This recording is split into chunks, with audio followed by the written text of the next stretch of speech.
Assalamualaikum warahmatullahi wabarakatuh.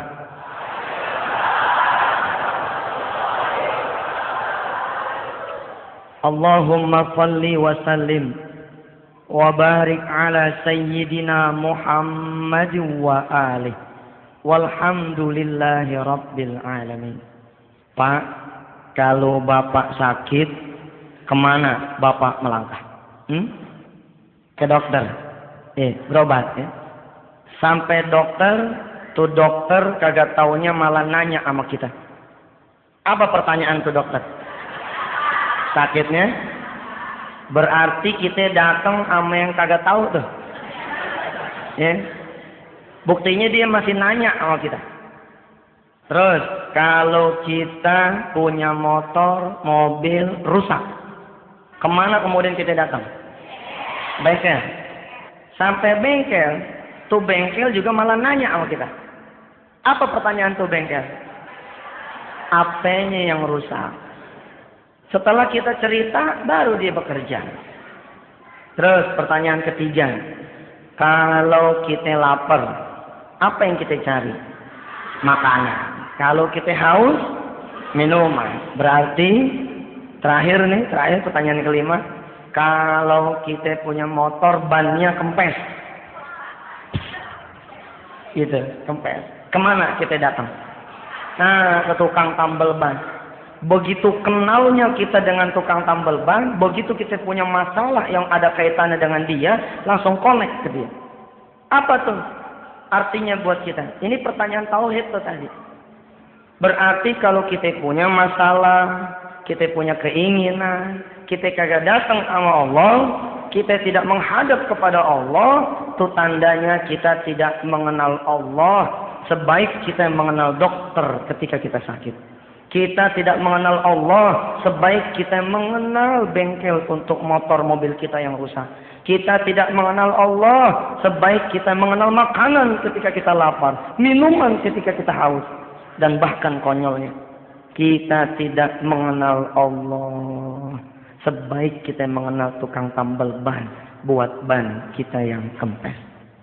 Padahal kalau kita datang kepada Allah, Allah kagak perlu nanya sama kita. Kenapa? Karena dia sudah maha tahu. Kenapa dokter masih perlu bertanya? Kenapa bengkel masih perlu bertanya? Karena mereka menganggap kita yang punya badan. Mereka menganggap kita yang punya motor. Sehingga kita yang lebih tahu tentang penyakit badan kita, tentang penyakit kendaraan kita. Tapi Allah nggak perlu nanya. Karena dia sudah maha tahu. Siapa yang sedang punya kesulitan? Siapa yang sedang punya masalah? Yuk, kita belajar. Kita belajar dari kisah seorang sahabat, seorang kawan yang namanya Malik. Kita belajar dari dia. Betapa dia berusaha menyelesaikan dia punya masalah. 3 tahun lamanya dia berusaha menyelesaikan dia punya masalah, nggak kelar-kelar. Tapi begitu dia datang kepada Allah, subhanallah, kun fayakunnya Allah berlaku. Innama amruhu idza arada syai'an ayyakula lahu kun fayakun. Kalau Allah sudah berkehendak, maka kehendaklah yang akan terjadi. Kalau Allah sudah bilang kun fayakun. Ada seorang kawan, sebut saja begitu, namanya Malik. Ini Malik sudah 3 tahun dia punya masalah yang enggak selesai-selesai. Apa masalahnya? 1, dia punya masalah utang. 2, dia punya masalah dengan istrinya. Yang 3, dia punya masalah dengan anaknya. Di tahun ketiga dia bermasalah. Dia memutuskan untuk bunuh diri. Jadi ketika dia udah nggak ketemu jalan penyelesaian masalahnya nih, subhanallah, dia kemudian memutuskan untuk bunuh diri. Dia bilang sama Allah, udah dah, ini penghabisan dah. Habis sudah nggak ada lagi jalan gitu. Sebagian bertanya, memang apa sih masalah yang sudah membuat Malik tuh kok mau bunuh diri? Tadi tuh 3 masalah tadi. Sebenarnya sederhana. Tapi kalau kita tidak tahu kemana kita nyari pertolongan, Kalau kita tidak tahu kemana kita nyandarin diri kita. Emang begitu nasibnya. Masalah kecil bisa menjadi bahaya. Jadi rupanya di tahun ketiga, ketika si Malik punya masalah, semuanya memuncak. Di tahun ketiga, di hari Minggu, ada rentenir datang ke dia punya rumah. Tuh rentenir ngomong begini sama si Malik. Lik, kalau lo nggak bisa nyiapin duit 15 juta, besok Senin, jam 10, pilihannya cuma 2. 1, lo kosongin rumah ini. Atau yang kedua, gue yang kosongin di rumah. Sebenarnya ini, ya bukan juga masalah enteng sih. Tapi kalau urusan lagi pada terang, 15 juta barangkali masih bisa nyari kanan kiri. Tapi Malik udah gelap gitu. Dia cari pinjaman kanan mentok, kiri mentok, depan mentok, belakang mentok, putus asa. Kedatangan tamu yang pertama sudah membuat Malik itu bongkok, gitu. Agak nunduk gitu. Habis si rentenir datang, kemudian datang tamu yang kedua. Lah tamu yang kedua ini siapa? Tamu yang kedua ini istrinya. Rupanya istrinya sudah 2 tahun pisah ranjang, Ibu. 2 tahun pisah rumah. Si istri datang. Apa kata si istri? Bang, kalau sampai besok abang belum juga tanda tangan surat cerai saya, kayaknya besok bakalan ada yang datang ngejemput abang dah. Mau dipaksa nih, begitu. Jadi besok jam 12 saya tunggu dah di pengadilan agama, begitu. Jadi kata tuh bini, jam 12 besok ditunggu di pengadilan agama. Kira-kira ini untuk tanda tangan surat cerai terakhir. Makin bongkok tuh, makin doyong tuh Malik. Makin begini tuh. Kenapa emang bininya kok nuntut cerai? Oh, rupanya Malik sudah selingkuh, Ibu. Jadi waktu dulu Malik jaya, waktu Malik banyak duitnya, Malik punya hobi 2. Judi sama minum. Ketika dia bermasalah, ketika usahanya bangkrut, kerjaannya ancur-ancuran, tuh hobi berubah jadi pelarian. Hobi minum dan judinya berubah jadi pelarian. Tahun kedua dia minum, dia mabok, dia judi. Kemudian terjadi peristiwa perselingkuhan. Padahal Malik udah bilang nih sama istrinya, Ma, bapak kan selingkuh tidak sengaja. Ada nggak selingkuh tidak sengaja? Agak ada. Nah ini ada buktinya si Malik. Kata Malik, Ma, bapak selingkuh kagak sengaja. Jadi rupanya begitu dia mabok, gitu, pulang ke tempat perempuan yang bukan bininya, sama-sama mabok. Lelaki perempuan sama-sama mabok, satu rumah, satu kamar, kejadian. Cuman begitu besok paginya, si perempuan bilang begini sama si Malik, Lik, kita udah pada gede deh. Kita semalam kagak sengaja.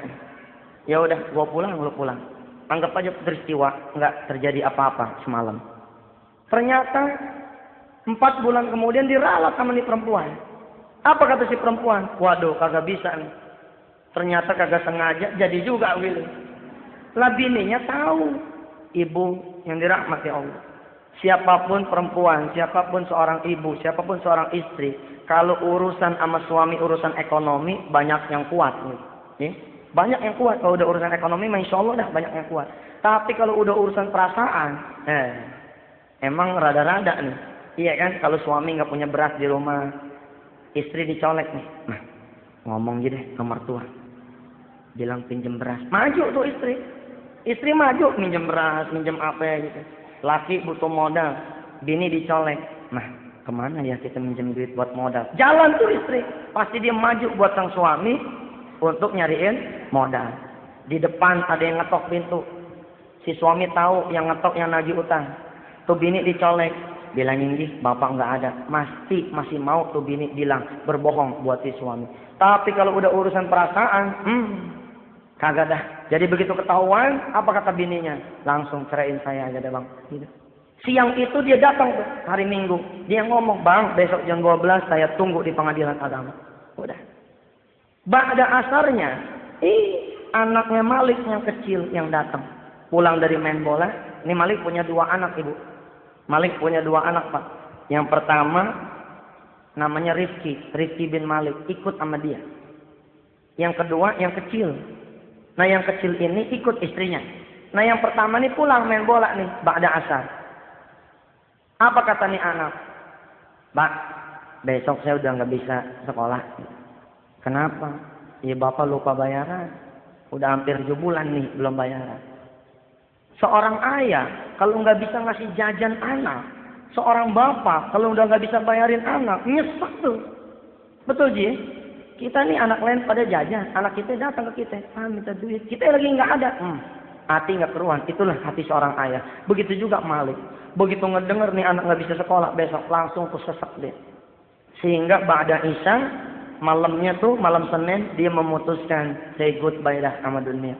Dia mau bunuh diri gitu. Tapi subhanallah, rupanya nih Malik masih agak bener nih.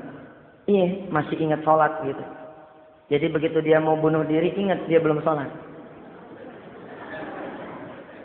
Apa dia bilang? Iya, udah lama gue gak sholat gitu. Terakhir dah, sebelum bunuh diri nih, mau sholat dulu gitu. Secara tidak sengaja nanti lewat kisah ini, ternyata Malik melakukan 6 hal. Malik melakukan 6 langkah yang diperintahkan sama Rasulullah ketika kita memang bermasalah. Kalau 6 langkah ini kita jalani secara sempurna, insya Allah nggak ada masalah yang nggak selesai. Yang pertama kata Rasulullah, kalau hati sedang gundah gulana, sedang gelisah, sedang dirundung masalah, falyatawadda, berwudulah kalian kata Rasulullah. Nah namanya orang mau sholat kan wudu. Jadi begitu mau gantung bunuh diri, si Malik ingat, iya gue sholat isya dulu dah. Dia wudu nih ibu. Begitu wudu, kan yang dibasuh muka. Kenapa yang adem hati? Gitu. Nih lihat, kita sering salah nih jadi manusia. Mestinya kan Allah, ikhtiar Allah. Ya kan? Doa, ikhtiar doa. Sabar, ikhtiar sabar. Tawakal, ikhtiar tawakal. Pokoknya Allah, ikhtiar Allah. Kita kan kagak. Ikhtiar, langsung ikhtiar. Begitu mentok baru ke Allah. Salah nggak kalau kita mentok baru ke Allah? Ya nggak salah, benar daripada nyemplung. Tapi kemana aja? Begitu mentok baru nyari Allah. Coba kalau nyari Allah dari pertama, insya Allah nggak bakalan mentok. Kira-kira begitu. Nah Malik wudu. Begitu wudu hatinya adem. Apa kata si Malik? Ya salam. Ya Allah. Ini saya belum pernah dapat ketenangan kayak begini. Alhamdulillah. Kok sekarang rasanya adem, tenang. Nah kemudian habis falyatawaddo kata Rasulullah wal yusalli raka'ataini. Nah sebenarnya dalam konteks itu sholat hajat tuh. Sholatlah 2 rakaat gitu. Amali sholat isya. Sama aja prinsipnya gitu. Jadi habis wudu, sholat. Malik sholat tuh. Habis sholat nengok kanan kiri beri salam ada Quran. Iseng dia pikir terakhir juga dah ngaji gitu. Sholatnya udah ngaji dah. Dia buka tuh Quran. Begitu dia buka Quran, rupanya Allah sedang berkehendak sama dia. Allah sedang kepengen berkomunikasi sama yang namanya nih Malik. Begitu dibuka ayatnya surah Ali Imran ayat 26-27.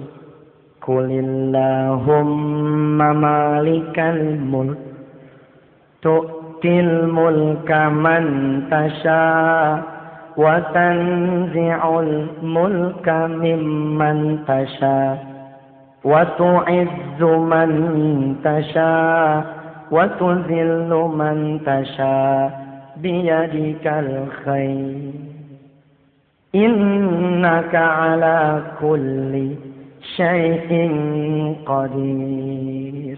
Hitam kata Allah, hitam yang terjadi. Putih kata Allah, putih yang terjadi. Seolah-olah Allah bilang lewat ayatnya nih, kata siapa rumah lu bakalan disita? Kalau aku yang mengamanahkan rumah kepada orang-orang yang berumah, masih mengamanahkan rumah ini kepadamu, maka nih rumah tetap menjadi milikmu. Kata siapa? Lu punya bini bakalan cerai besok. Kalau aku yang mempersatukan 2 hati, masih tetap dalam satu keluarga yang sakinah, mawaddah, warahmah, maka itulah yang akan terjadi. Malik, qulillahumma malikal mulk. Masalah itu bukan kata orang, tapi kata diriku, kata Allah. Kalau aku bilang kalian bermasalah, maka itulah yang terjadi, kalian akan bermasalah. Kata siapa juga tuh anak, nggak bakalan sekolah. Urusan sekolah bukan urusan duit, tapi urusan apakah aku mengizinkan anak-anak pada sekolah atau tidak. Biyadikal khair, innaka ala kulli syai'in qadir. Bukan, kata Allah, bukan di tangan manusia semua keputusan, tapi di tanganku. Tapi Malik nggak percaya. Sebab apa dia pikir? Ya Allah, waktu udah tinggal dikit lagi. Besok jam 10 saya kudu ada duit 15 juta. Dari mana jalannya? Sedangkan kaki udah keikat kayaknya di dalam kamar, nggak bisa keluar, udah malu dia. Terus bini udah 2 tahun ditahan, ya kan? Bini udah 2 tahun ditahan. Tidak dia ceraikan. Tapi besok kayaknya udah nggak mungkin dah. Seluruh keluarganya bakalan datang nyerbu begitu. Nggak punya pilihan buat dia, kecuali emang dia lepas tuh istrinya. Kira-kira dia mau ngomong, nggak mungkin gitu. Emang juga kalau kita nanya sama kita punya otak, nggak mungkin. Tapi kalau kita nanya sama Allah, apa yang tidak mungkin bagi dia? Kalau Allah sudah bilang kun fayakun. Karena Malik masih ragu, Allah bikin tuh dia punya mata terus ngelihat tuh ayat yang lain. Ternyata ayat terusannya, ayat 27-nya tuh. Tulijul laila fin nahari wa tulijun nahara fil lail. Lik, jangan kata ngubah nasib kamu, Lik. Kata Allah kira-kira begitu ya. Tulijul laila fin nahari wa tulijun nahara fil lail. Malam bisa aku ubah jadi siang, siang bisa aku ubah jadi malam. Apalah lagi cuma urusan nasib manusia. Wa tukhrijul hayya minal mayyiti wa tukhrijul mayyita minal hayy. Yang lebih sulit dari itu Allah bisa ngebangkitin orang yang udah pada mati. Wa tarzuqu man tasha'u bighairi hisab. Allah kalau udah mau ngasih rezeki sama kita, bukan dengan jalan apa yang kita duga doangan, bukan dengan jalan apa yang kita pikirin doangan. Wa tarzuqu man tasha'u bighairi hisab. Tapi Malik masih tetap nggak percaya. Nah, kata Malik, udah nggak mungkin, udah nyerah. Karena Malik masih nggak percaya, Allah gerakin tuh tangannya tuh. Malam itu rupanya Allah berkenan tuh berdialog sama Malik. Kita berdoa dah. Mudah-mudahan kita juga dikasih kesempatan yang sama begitu. Kita ibadah enak begitu. Dia buka lagi tuh Quran. Begitu dibuka Quran, ada surah Fatir. Surah ke-35. Ayat 2 dan 3. Ini yang dibaca sama Malik setelah surah Ali Imran tadi. Subhanallah, benar. Emang apa tuh ayat?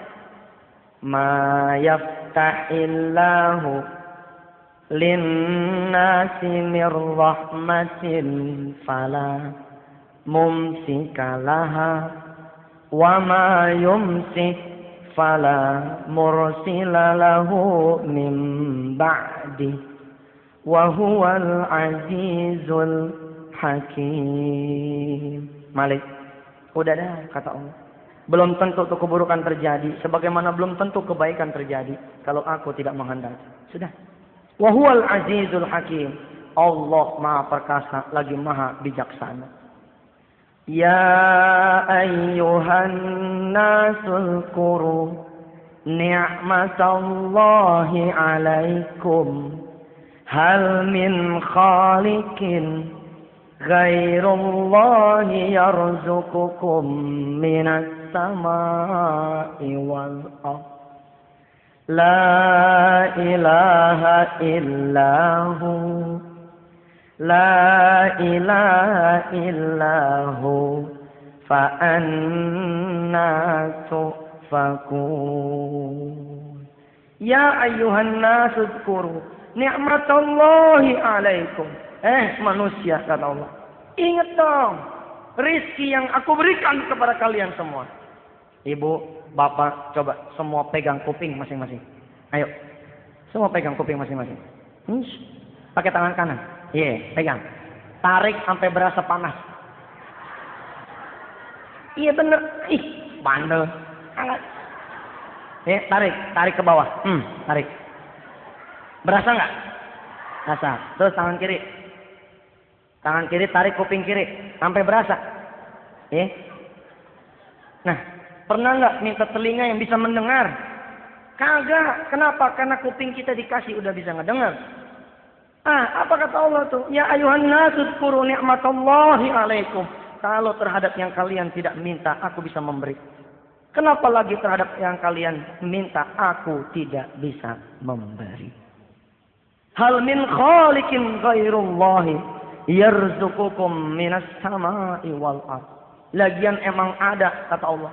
Emangnya ada yang bisa ngasih rizki dari langit dan bumi kecuali aku, kata Allah. Allah ngejawab sendiri itu. La ilaha, nggak ada kecuali Allah. Fa'anna tu'fakun. Ayo, kata Allah. Balik. Irji ilayya. Balik kepadaku, kata Allah. Mohonlah apa yang kalian butuhkan. Mohonlah apa yang kalian perlukan. Mohonlah apa yang kalian rasakan. Kalian itu punya masalah. Malik kemudian insaf. Dia tutup. Tadi ada Asmaul Husna di ayat 2-nya. Wahuwal azizul hakim. Nama Malik ditutup nih Quran. Iya dah. Kalau emang semua kehendak Allah. Kalau emang semua urusan di tangan Allah. Baik. Saya nggak jadi dah bunuh diri. Dia bilang. Dia tutup nih Quran. Begitu dia tutup nih Quran, dia bangun gitu. Dia bangun ngapain? Dia bangun rupanya keluar dari dia punya kamar. Keluar dari dia punya kamar, dia jalan ngelewatin ruang tamu. Sampailah ke pintu rumah utama. Ke pintu depan. Begitu sampai pintu depan, tuh pintu dikunci sama dia. Dia serelekin gitu. Begitu dia kunci, dia matiin semua lampu. Kecuali 2 kamar yang dia tidak matiin. Kamar dia dengan kamar anaknya. Langkah pertama Malik sudah lakukan, yaitu berwudu. Kenapa kita penting berwudu? Kita mau datang sama Allah. Kita datang sama camat, kita datang ke wali kota, kita datang ke gubernur aja kita kudu siap. Kita mau minta sama Allah, pintu pertama paling kagak gitu, wudu dah. Supaya kita bersih. Yang kedua Malik lakukan, yaitu sholat. Dalam kasus Malik memang dia sholat isya. Nanti kita semua kalau punya masalah paling kagak begitu sholat hajat. Lebih top lagi kalau kita bisa bangun malam kita sholat malam. Yang ketiga yang dilakukan sama Malik adalah baca Quran tuh. Wal yaqra'il Qur'ana walau ayatan. Bacalah Quran walau seayat. Ternyata Malik baca dan Quran inilah yang kemudian menyelamatkan dirinya. Nah yang keempat nih yang bakalan Malik lakukan. Apa yang keempat? Berdoa. Kita kan ngakunya doang punya masalah. Kita ngakunya doang punya keinginan. Tapi siapa yang berdoa? Belum tentu tuh. Kita berdoa sambil lari, iya kan? Kalau kita ngelipat sejadah aja langsung baca Allah lantas jalan tuh. Begitu kita assalamualaikum berdoanya langsung sambil ngelipat sejadah kan? Kita nggak pernah berdoa ya Allah sampai husuk gitu, belum pernah. Malik mau melakukan itu. Kenapa dia matiin semua lampu? Kenapa dia kunci itu dia punya rumah? Dia kepengen berduaan sama Allah Subhanahu wa taala. Jadi dia balik lagi ke kamarnya. Dia duduk, dia tawajuhkan dia punya wajah. Dia tawajuhkan dia punya hati ke Allah. Dia pengen ngadep pada Allah. Ya Rabb, saya datang kepadamu dengan membawa saya punya masalah. Engkau yang maha mendengar, engkau yang maha melihat, engkau yang maha kuasa. Tolongin dah saya nih malam begitu. Supaya besok rumah saya jangan disita. Istri saya jangan cerai. Anak saya jangan sampai dikeluarin begitu. Kemudian dia baca tuh Asmaul Husna-nya tadi tuh. Wahuwal azizul. Sambil dia ademin dia punya hati dia baca. Ya Azizu ya Hakim. Ya Ghafuru ya Rahim. Ya Azizu ya Hakim. Ya Ghafuru ya Rahim. Ya Azizu ya Hakim. Ya Ghafuru ya Rahim. Ya Aziz, wahai yang maha perkasa. Boleh jadi menurut saya punya akal nggak bakalan bisa saya nahan di rumah. Tapi kalau engkau yang maha perkasa bilang nih rumah tetap punya saya, pastilah rumah ini jadi milik saya. Ya Rob, kayaknya mah nggak mungkin istri saya tahan supaya jangan minta cerai. Tapi kalau engkau yang maha berkehendak bilang tuh istri jadi tetap milik saya, insya Allah tuh istri masih di samping saya. Rob, engkau yang maha perkasa bisa menyekolahkan anak-anak yang lain, kenapa anak saya kagak? Terus dia baca juga, ya Hakim, wahai yang maha bijaksana. Boleh jadi saya susah lantaran diri saya yang bikin saya jadi susah. Boleh jadi saya sulit lantaran saya punya dosa dan keburukan. Tapi engkau ya Hakim, engkau yang maha bijaksana. Roh, ampunin saya punya dosa. Ya Ghafuru, ya Rahim. Udah tuh. Sampai jam 1 kurang lebih nih Malik baca. Yuk kita baca dulu bareng-bareng. Ya Azizu ya Ghafuru ya Rahim. Ya Azizu ya Hakim. Ya Ghafuru ya Rahim. Ya Azizu ya Hakim. Ya Ghafuru ya Rahim. Kita sebut namanya Allah. Insya Allah kalau kita sebut namanya Allah, Allah ingat nama kita. Malik nyebutnya sampai jam 1. Permintaan dia rumah jangan disita. Kedua istri jangan.